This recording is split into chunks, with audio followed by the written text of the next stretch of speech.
Hello everyone, so during this video today we'll be making a Godzilla, you could say. So now that we have a scientifically accurate blue out of the way, it's time to make Godzilla's skeleton, I say, and learn some fun facts about this monster along the way. So hopefully you enjoyed this video today.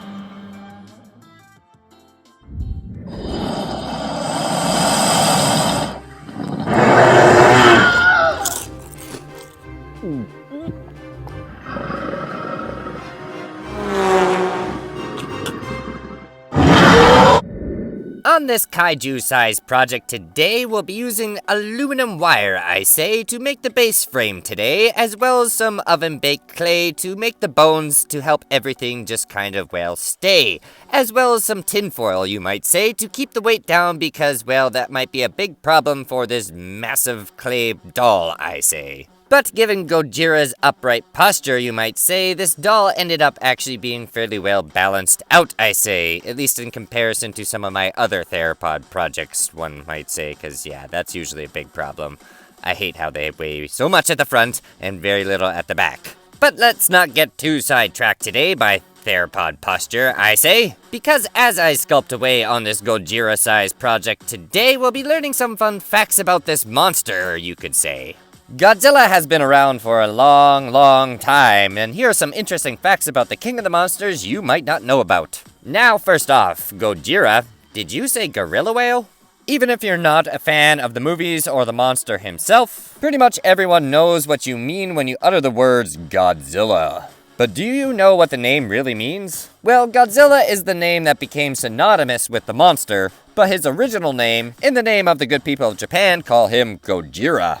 And with the word Gojira, we get a rather funny play on words. In the Japanese language, Gojira is a combination of two words when put together mean an entirely different thing. But this is not a grammar lesson. Gojira actually means gorilla whale, a description quite fitting, especially during his earlier years. Now let's talk about his journey to the Hollywood Walk of Fame. When it comes to Hollywood, celebrities are center stage. One of the most popular attractions there is the Hollywood Walk of Fame. Back in 2004, for his 50th birthday, the G-Man was finally given a star, and his rightful place in cinema history. But did you know Godzilla is one of the very few fictional characters to ever be awarded his own star? Out of 2,500 stars, the G-Man is one of 18 awarded to a make-believe character. Quite the achievement for a guy in a suit. Which leads us to our next topic, Suitmation. When the creators of the very first Godzilla movie were trying to figure out how they could put the film together, they researched multiple sorts of different ways they could bring the atomic reptile to life. At first, they wanted to make the beast come to life using stop motion.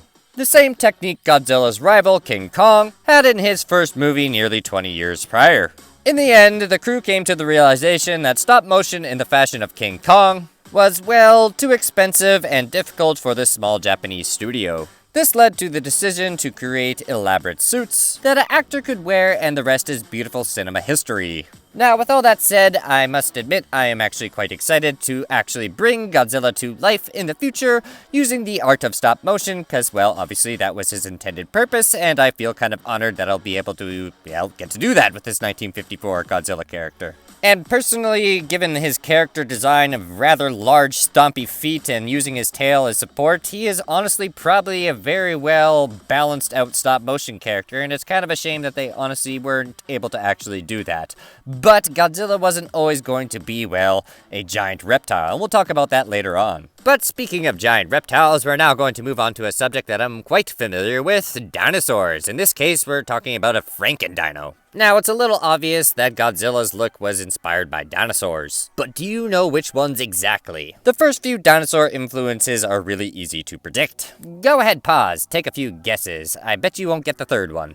The T-Rex is the main influence due to the beast walking on two legs, and having an upright stance according to science at that time. This was perfect for the Suitmation, as a human needed to be put inside the suit and be able to perform. Not to mention this was also perfect for stop motion. Plus, it's the damn Tyrannosaurus Rex, the most popular dinosaur ever found. The second influence is the Stegosaurus. And you guessed it, this is the inspiration for the G-Man's iconic dorsal plates. Now, with that being said, I am slightly disappointed he doesn't have any thegomizers on the end of his tail, and yes, fun fact, that is what the spikes are called on the end of the Stegosaurus's tail, a thegomizer.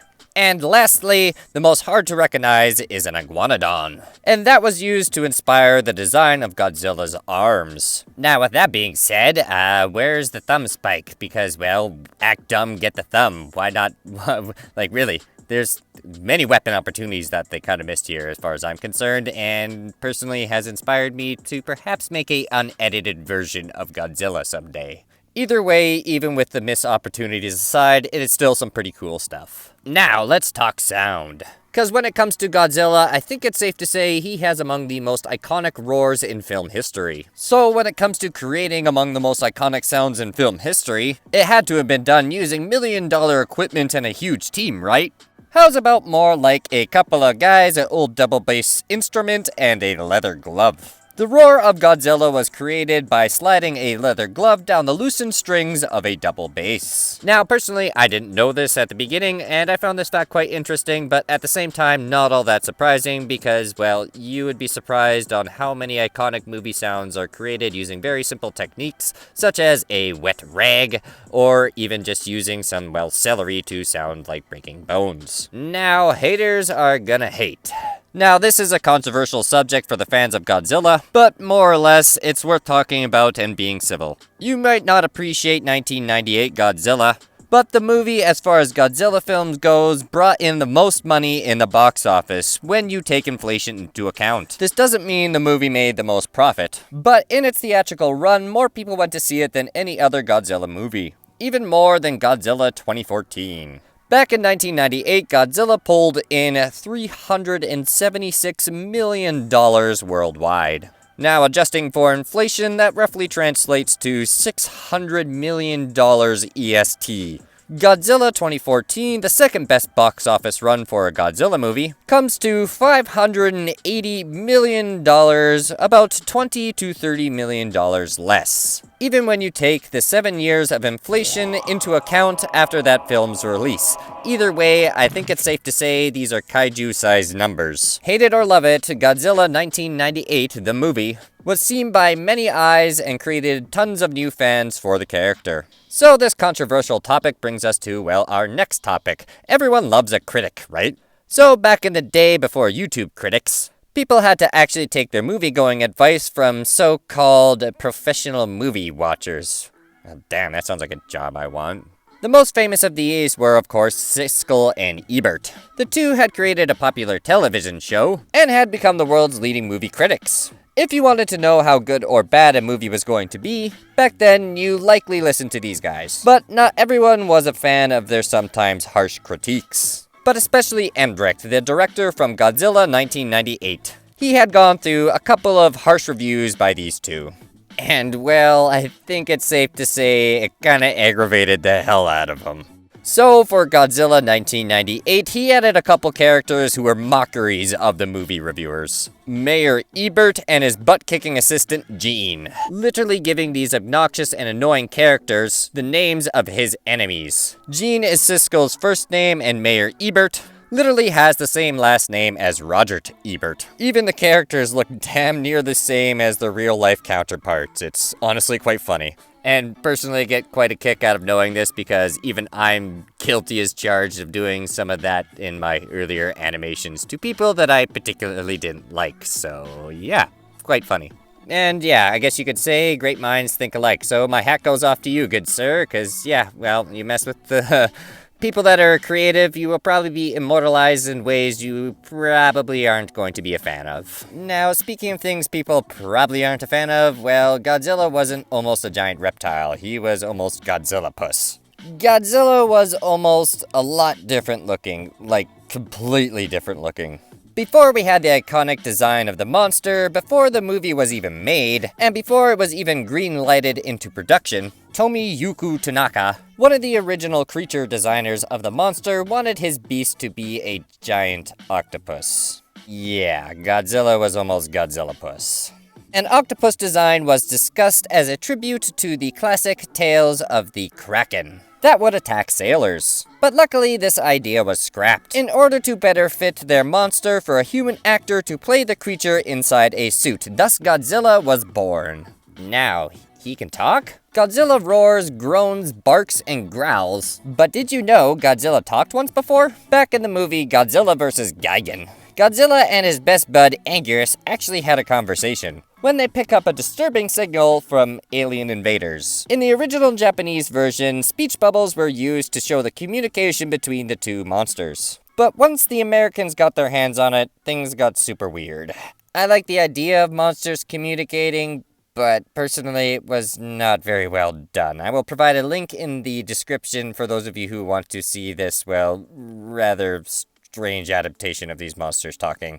It's weird. And now for our last fun fact about Godzilla today. Did you know Godzilla is part of Marvel history?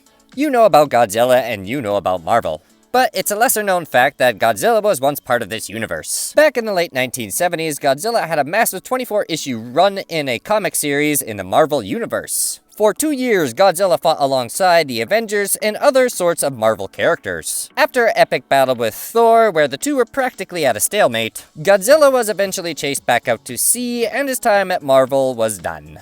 Maybe now that Godzilla vs. Kong is finally out of the way, maybe we can get that adaptation of Godzilla vs. Marvel. One can only dream, right? Now, honestly, I must admit, I'm personally not really a big fan of superhero movies, mainly because I kind of find them all to be the same. So, I would admit if there was a Godzilla in one, that would probably drastically change my mind and opinion on them. Mainly because I just want to see these superheroes get their butts handed to them by this giant atomic reptile, because let's be honest, I don't really think many in the Marvel Universe have anything that could withstand a, well, creature that is a representation of the atomic bombs that went in, well, Japan. So, yeah. Go Godzilla, go. And personally, because I'm not necessarily a big fan of superhero movies in particular, and say the Marvel Universe as well, I'm gonna take one more shot at it because I'm doing some fun facts on this video. The Kool-Aid Man is part of that universe. I mean, oh yeah! I mean, seriously, look it up. The Kool-Aid Man is actually part of the Marvel Universe. And I will not take that, well, franchise seriously up until the Kool-Aid Man is in it. Aside from that one bonus fun fact about the Kool-Aid Man being part of the Marvel Universe, that concludes 10 fun facts about Godzilla. So I hope you enjoyed this video, and if you did, you can let me know by smashing the like button below, and perhaps leaving a comment what you think of the project, as well as subscribing if you're new to this series, because next time we'll be doing a deeper dive on the 1954 Godzilla. And now it's time for the build rundown. So on this kaiju-sized project today, it's safe to say we got about 90% of the skeleton out of the way. Sadly, to my dismay, there's definitely some more plate construction on the way. Yay. One might say that I'm kinda missing feathers today. And I'm sad to say that those things did set me back some time, I say, so unfortunately that's why there's been some delays for this video, I say, because of plates. There's so many plates. The materials used today for this kaiju project, I say, are armature wire, one might say, as well as some plasticine clay to make everything stay, and oven-baked clay to make the bones and all those plates today. And the tools used today to make this Godzilla skeleton, I say, are sculpting knives, one could say, because those are handy to have at your dismay, as well as a rake, one could say, because those are handy to clean the dirty clay away. And some rubber sculpting tools, because we are not fools. In all honesty, yeah, silicone sculpting tools, this isn't very poetic, but yeah, they are great, very good at getting your hard-to-reach places, so if you don't have a set of those, I would highly recommend getting some. And that concludes this project for today. During part 2 next time, I say, we'll be adding the plasticine clay, as well as getting the skeleton out of the way. As well as we'll do a bit of painting, I say, before the plasticine clay, because that's just too difficult to get at once all of the sculpting is underway. And we'll be learning some fun facts along the way about 1954 Godzilla, I say. Hello everyone, so during part 2 of the Godzilla project today, we'll be covering up this skeleton with plasticine clay, and as I sculpt away, we'll be learning some fun facts about 1954 Godzilla, I say.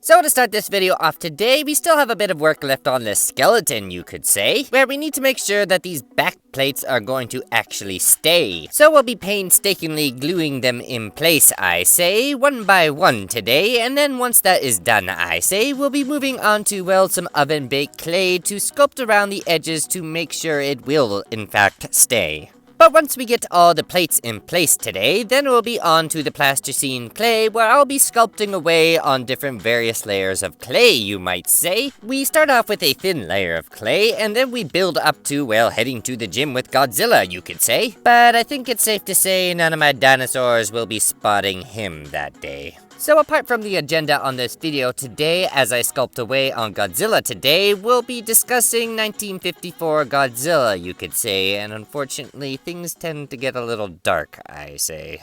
In the autumn of 1954, following the ever-increasing reports of missing ships, and mysterious lights spotted beneath the waves of the Pacific, came incontrovertible truth that something terrible had awoken.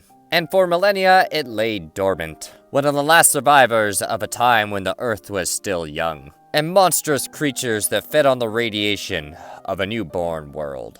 But atomic testing had disturbed it from its long slumber, and all of mankind would forever live in fear of the name Godzilla. Gigantic and nearly indestructible, Godzilla was the first recorded example of a new kind of monster, which would become to be designated as kaiju. At over 50 meters tall and weighing in at 20 metric tons, it was by far the largest living organism that had ever been discovered up till that point, and defied most traditional attempts at classification of a species at the time. But what else could I possibly say about Godzilla that hasn't been said a million times already? The film is the granddaddy of all kaiju movies, and created a genre that influenced Japanese cinema in ways that are still felt today. It's one of those lightning in a bottle type movies, where various creative forces come together to create a work of art that changes everything. Gojira is about the end of the world if the end of the world came in the form of a giant radioactive dinosaur. It of course sounds a little silly on paper, but like all good ideas, it's the execution that matters. And here it's almost executed flawlessly. And the result is a timeless classic that spoke to an entire generation, allowing them to consider and cope with a national tragedy that still stung and lingered in their minds. Now, none of this would have been possible without the talents of the cast and crew both on and off the screen. Drawing from his own experience during the war, the director Ishiro Honda brings a earthy, documentarian style to the film, making it feel more believable and thus that much more haunting. Especially in no small part to special effects maestro Eiji Tsuburaya. And I do apologize if I butchered that name and any other names of the following Japanese people that, well, worked on this film, because, yeah, I'm used to large Latin dinosaur names, not necessarily Japanese names. They're a little more difficult, and thankfully I haven't actually had to work with any Japanese dinosaurs yet, because those names use a combination of Latin and, well, yeah, Japanese. It gets very confusing. Anyway, I'm getting sidetracked. Back to Godzilla, or Eiji Tsuburaya, whom working with his limitations, managed to craft sequences of destruction that, while dated, are nonetheless impressive still to this day. The human characters aren't the most complex. Their simplicity gives the story an elegance that grounds the extraordinary events within the mundane. Akira Kakarada, Momo Kochi, Akihito Harata, and Takahashi Shimura all bring their characters to life in subdued and relatable ways to make it easy to sympathize with them. But the star of the show is Godzilla, of course, here at objectively his most evil, as a fire-breathing dragon of mass destruction, who rises from the depths with apocalyptic intentions. This film will go on to introduce everything that defined the monster. His iconic look, a mutant crossbreed between a T-Rex, Stegosaurus, and a Guanodon. His atomic breath, able to set ablaze anything it touches. His invulnerability, his unlimited potential of atomic power made in flesh. And of course, who could forget his earth-shattering roar? Created by the always incredible Akira F. Kubi, whose musical compositions bring the film to the stratosphere, giving Godzilla an instantly rememberable theme that you will catch yourself humming. Okay, better not do that because I might get copyright strike. With so many films in this franchise, many of them being colorful, funny, fun, and shocky, It can be shocking for the uninitiated to discover how dour and melancholic the original film is. Not content with being another by-the-numbers monster flick, Gojira is a mood piece that uses the blockbuster format to explore the then-modern-day concern over mankind's pursuit over the next big superweapon, and the dangers of atomic power. As his name suggests, Godzilla is a living deity, a being sent to punish us for the sins of his creation. Man, woman, or child, it doesn't matter. All are guilty.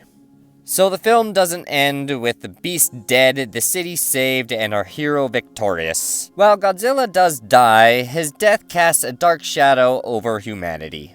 What hope do we have when great men unwillingly create superweapons? How can we survive when we have the power to create monsters? Gojira isn't your average Godzilla movie. It isn't even your average monster movie. It's something more. It's a legitimate work of art with a message and a heart that happens to feature one of cinema's greatest fictional characters. And with that, I think it's safe to say, in over 60 years, it still doesn't get much better than the original Gojira. Now for my personal thoughts and opinions on the film. Now, I did kind of grow up watching a lot of the, earlier renditions of Godzilla, so to speak, a lot with the Suitmation and a lot of the more fun, perhaps, themed films in comparison. And I am unfortunately kind of one of those mundane people who are kind of unaware of this topic before diving into it, and yeah, not gonna lie, I was a bit shocked, to say the very least. It's not a very light subject. From no matter what end you really look at it, from the scientific aspect, because the guy that created it isn't very proud of what he's created. I will quote him, I've become death, destroyer of worlds, and while he's making that statement, you could clearly tell that the man is not proud and is very, very distraught and I feel so bad for that man alone, and not to mention the people that had to go through the experience of, the bombing itself. I just personally can't imagine that. And it's just, unfortunately, kind of a bad stain on human history as far as I'm concerned, and probably should have never really taken place. I mean, I do understand it gets very political, which I really don't personally want to get into, obviously, on this channel, because it's meant to be a little more lighthearted and fun. However, in this situation, it's a little hard to be.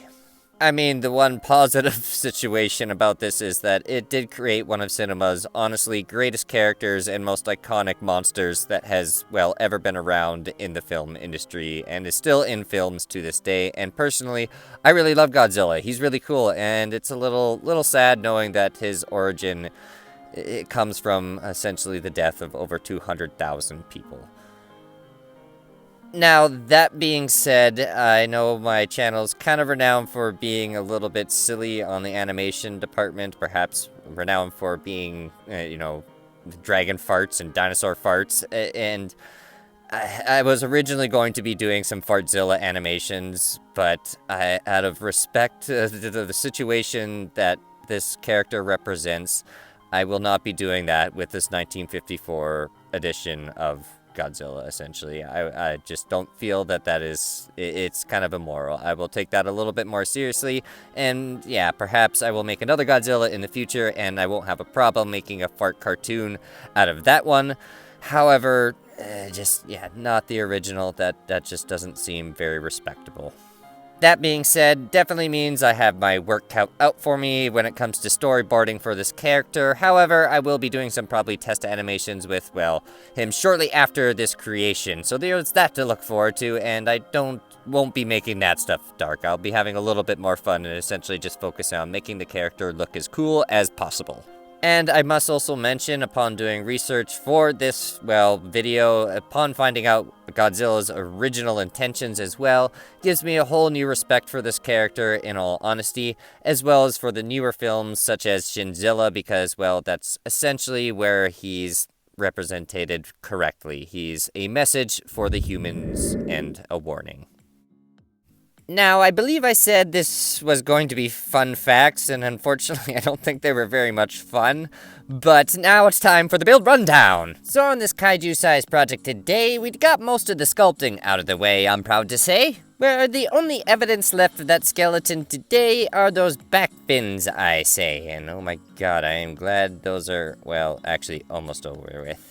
I'm not quite finished those, unfortunately. There will be more back fins for next time, because he does have a couple extra rows of smaller ones. I will probably primarily do that stuff off camera, though, just to keep, well, the ball rolling, essentially. And the materials used for today's project was, well, modeling glue, plasticine clay. Obviously, there was quite a lot of that, which I used custom colors on, which I generally don't recommend doing because that can be very, very hard to mix again. And luckily, I made things fairly simple because I did run out of clay for this guy because he is really large. So I was able to keep things fairly simple and luckily, yeah, match the color. There was some oven-baked clay as well used, and some painting, obviously. That was mostly for the mouth, and there was obviously some primer involved, which we used 2 different coats on, basically. There was a sandable primer, the red stuff, as well as the white primer. Now, that was basically in preparation for next time, where we're going to be adding a lot more details to this guy. Basically trying to finishing him off. So be sure to tune in next week, where I hope to have this Godzilla project finished. Hello everyone, and thank you for tuning into Suitmation. During this video today, I'm happy to say we'll be finishing off Godzilla today. And be sure to like the video if you enjoyed the content, and perhaps consider subscribing if you're new, because this has been the most challenging project for me to this day.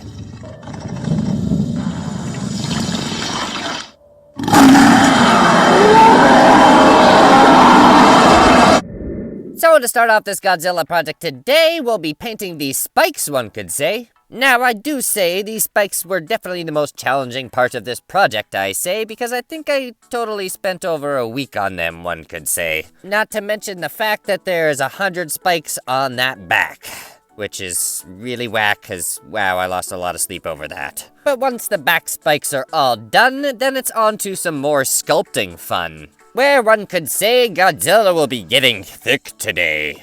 Because we'll be adding the last layer of clay, you could say, and a lot of details along the way. Now, apart from my little intro poetry fun, we'll be learning some fun facts about Godzilla, so let's get that done. If you don't know already, Godzilla is a pretty strong kaiju. But after watching this video till the end, you will realize he's pretty OP. Today we will cover both attributes seen on and off the screen that will leave your jaw agape. This isn't any ordinary kaiju, so join me as we discover the unknown powers that establish the G-Man as the true king of the monsters. Let's quickly go over some attributes that we already know of, before we start talking about the really weird and freaky ones. We are already aware of Godzilla's atomic breath and atomic pulse abilities. But something interesting to note, in the novelization of Godzilla vs. Kong, we find hints that suggest that Godzilla species acquired this ability from energy sources in the Hollow Earth. This capability to absorb elements to make himself stronger will be important later on in the video. Okay, now let's go over some crazy attributes found in Godzilla. First, let's talk about special water adaptations. Legendary Godzilla is a kaiju that spends most of his time in the water, therefore he has to be built to move through the medium in many different ways. It is said legendary Godzilla can swim up to 69 miles per hour. Moving a 99,000-ton creature through water at such a speed requires immense strength. But we would like to think Godzilla can swim much faster than this. But there's no official data to confirm this. However, what we do know with this one clip of Ghidorah, where he was flying a couple 100 feet above the water's surface and was brought down by Godzilla. In order to accomplish this, Godzilla would have had to have swum fast enough for his entire body to leap out of the water and grab Ghidorah and bring him down into the water. You see, in those clips, the G-Man did in fact have to jump this high, meaning before pouncing out of the surface, Godzilla would have to reach really high swimming speeds to jump this high. This feat is very overlooked, but another interesting method of moving through the water is how Godzilla can literally walk on the ocean floor, similar to how we walk on land. This can be attributed to Godzilla's extremely dense corporal build. A 99,000-ton titan of these proportions would have to have a very very dense skeletal structure in order to be able to literally walk underwater. This can probably be attributed to a condition known as osteosclerosis, where animals' bones are so dense they can dive underwater with ease. An animal that was recently discovered with this attribute is the Spinosaurus, which I have probably mentioned more than once on this channel. That is my favorite dinosaur. Furthermore, apart from this thing being able to walk, this thing could manipulate its buoyancy in such a way that allowed it to float, with a lot of its body above the water's surface. As you can see, ladies and gents, Godzilla is pretty one with the ocean. The next weird ability we will be discussing is something more offensive-driven, which is weaponized dorsals. Yes, we have already seen Godzilla use his dorsals as a weapon. Now, believe it or not, Godzilla is actually seen making sure these things are battle ready. For those of you who aren't aware yet, this maneuver is used when Godzilla levers his sharp tips of his dorsals and uses them to inflict deep cuts into his enemies or enemy vessels, known as the dorsal slice. These were so useful, even the Kong species were found to use them as valuable tools, and were so resistant that they were even found to withstand a vertical drop from many thousands of feet in the air. But in order to keep these things in pristine shape, the G-Man was actually seen sharpening these things, using special stones found in the depths of the earth. That's right, in Godzilla Dominion, we see the G-Man pushing through tunnels that he would use to hone and sharpen these spikes, keeping them sharp and ready for action. And seeing how it's worth mentioning, it's probably obvious they were getting a little dull from certain falls. In order to use any of these weapons effectively, however, Godzilla would rely on another ability that would allow him to see even without his sight. In other words, alternative wayfinding. In Godzilla Dominion, we witness a couple of incidents where Godzilla had to resort to different types of vision. In this incident, Titanus Tiamat spouted corrosive acid from its mouth, causing Godzilla to be temporarily blinded. But it's mentioned Godzilla could still tell where Tiamat was, thanks to his thermal imaging capabilities. In order for this to work, Godzilla would have to be able to detect the infrared waves that came from the other kaiju. This way, even if his eyes can't see anything, these thermal receptors can build an image based off the heat emitted by anything in front of him. This ability allows Godzilla not only to detect his enemy, but allows him to study it as well. Early in this comic, we see Godzilla use this ability to determine exactly why Scylla was attacking the coast. It was able to detect the Titan, its intentions, and exactly what it was after. By collecting all of this data using this ability, Godzilla was able to develop the right strategy to defeat this Titan, and avoid accidentally detonating the bomb and killing the surrounding lifeforms while fighting Scylla. As you can see, Godzilla just seems to get more and more interesting. But we're not done with Godzilla's overpowered senses. So let's talk about these advanced sensory capabilities. Earlier in this video, we brought up the fact that Godzilla can absorb a lot of different elements that can reinforce his arsenal of abilities. But there's something else he absorbed. You'll recall in 2019, during the Battle of Boston, it was Mothra that sacrificed herself in order to save the G-Man, and helped him to achieve a thermonuclear state. But that's not all. This went as far as granting the G-Man some abilities that Mothra previously possessed. In Dominion, it's implied that Mothra passed down some crazy sensory abilities to Godzilla. He can now detect when the clouds are full of water and the change in tides. I'm just gonna mention, detecting whether or not the clouds are full of water is a bit of a stupid capability, cause, well, I can do the same thing. Are they gray and looming low? Well, there you go. He can even feel the Earth's magnetic field to protect the Earth from solar flares. This will also go as far as being able to detect the different levels of entropy around the world, how fast things can decay, senses of climate changes around the planet, as well as rainy seasons and droughts. These are all attributes of a benevolent Mothra, the embodiment of Mother Nature. But this was now passed down to the G-Man himself. You may think Godzilla can't get any more overpowered, but you're wrong. Omniscient nature. The word omniscient means to be aware and know everything at any point in time. Godzilla just so happens to be able to detect every single Titan on the surface of the Earth now. In the graphic novel, this is illustrated by some form of energy going to and from all directions of the world. We are not literally implying that you can see these lightning beams as illustrated in the comic, but in a way, this is a method of representing what happens before our eyes once Godzilla decides to check up on any other kaijus on the planet. Granted, it is also implied this ability can only be used in certain locations in the world. But by using this, Godzilla can easily see any suspicious Titan activity. From this point on, all Titans of the world had better watch out not to make Godzilla angry, or they will have it coming. Do you think Godzilla will get any more abilities in the future? Let me know in the comments below, because that concludes all of our fun facts for Godzilla during this video.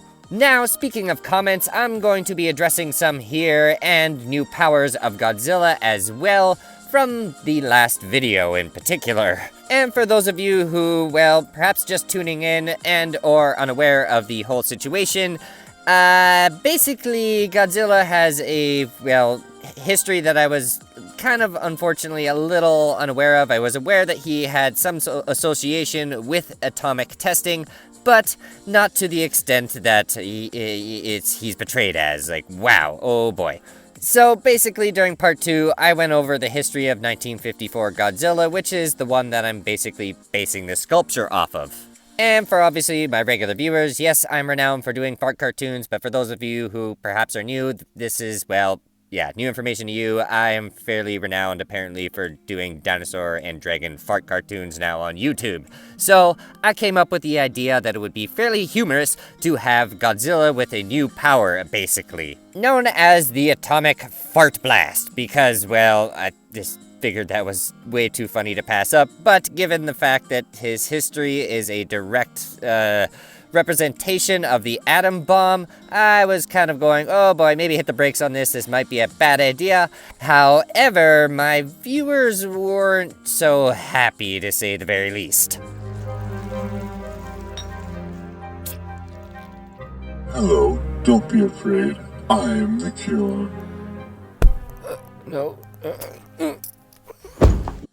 So, upon receiving close to 50 plus comments on that video, which I think is a record for this channel, to be honest, which thank you everyone for, well, giving me your feedback, but yeah, so caused me to basically do some thinking, and I think I came up with a happy medium that will make everybody happy. So essentially, I didn't want to make a senseless fart cartoon out of Godzilla considering his past history. So I spent a day or two basically brainstorming of different ideas of how I could make this essentially fart power work, and I think I came up with a solution. So the good news is, I don't want to give too much away here obviously, but the good news is everyone, you will be getting your atomic fart blast from Godzilla's anus. So basically, I have an idea that will be able to give a message in a positive way whilst giving Godzilla some rather unique powers. Now, with all that being said, that also means I will be doing some Godzilla testing very, very soon, so you have that to look forward to.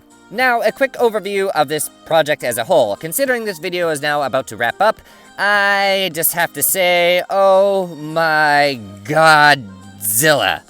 This was challenging, probably one of the hardest projects I have ever done in my 25 plus years of sculpting experience. Mainly due to, well, those backplates. Oh my god, I think I miss feathers at this point more than ever in my life, and I never thought I'd be saying that so much, ever.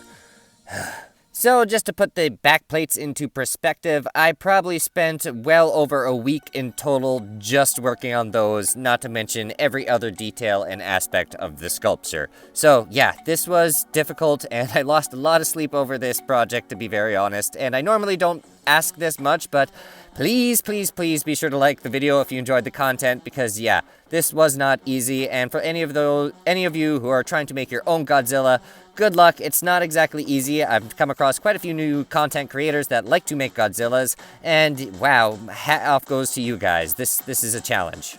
Now, that all being said, I must admit I've really enjoyed this project and would like to do a lot more like this in the future. So if you have any suggestions for future monsters, let me know in the comments below. And quick shout out to Dragon Boy 2682, who happens to also make Godzilla Claymation, so be sure to go check out his channel, guys. Definitely some pretty cool kaiju fights, and I'm looking forward to doing some of my own someday soon. Anyway, with all that said, it's time to leave you guys to the beauty shots, because I need to go to bed.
Hello everyone, hope you're all doing well, and thank you for tuning into Suitmation. Be sure to like the video if you enjoyed the content, comment below what you think, share with your friends, and perhaps consider subscribing if you're new, and be sure you have your post notifications turned on so you don't miss any of the new content. Anyway, thank you for your support, it's highly appreciated.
And thank you for sticking around to the very end of the animation. Now, this took 2,690 photos to make and approximately 100 sound recordings and about 2 weeks, just slightly over, in fact. So your support is highly appreciated, so be sure to leave a like if you enjoyed the content, comment below what you think, share with your friends, and perhaps consider subscribing if you're new. Anyway, that's all from me. Till next time, take it easy.